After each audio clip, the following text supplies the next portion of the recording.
This is a little scientific notation with those exponent marks there. That's what those little carets do for us. We've kind of worked with trying to get those exponents to look like exponents, and they're getting there. They're getting there. Looking good today, guys.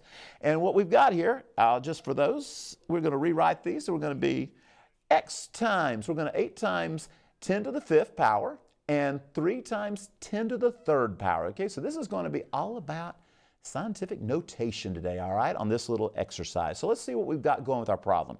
Looking at what we got 8, and we're going to take it times, that's 10 to the 5th power there, all right?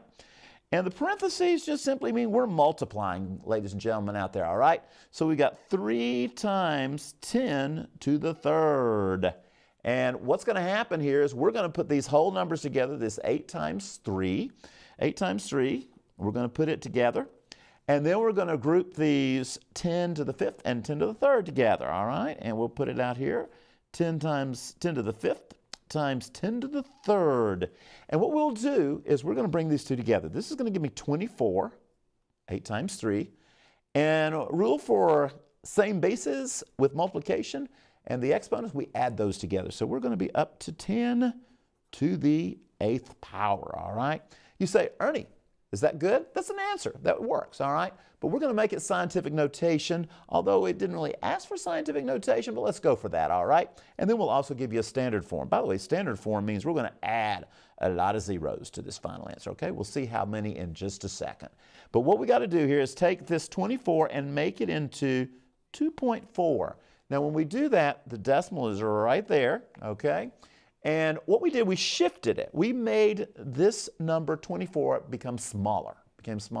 So what we need to do, we need to bump up this exponent to compensate, because we're not trying to change the value. We're just simply basically restructuring this to where this number is going to be between 1 and 10.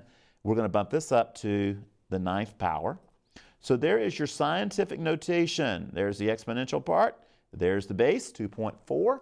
And if we wanted to move that decimal over 9 places, not 10, we're going to go 9, which is what that simply says. We are going to end up with quite a big number, all right? We're going to end up with 2, 4, and how about 8 zeros coming behind it? Ooh, lots of good money there. We are into the billions, all right? For more math help, visit TNLearn.org.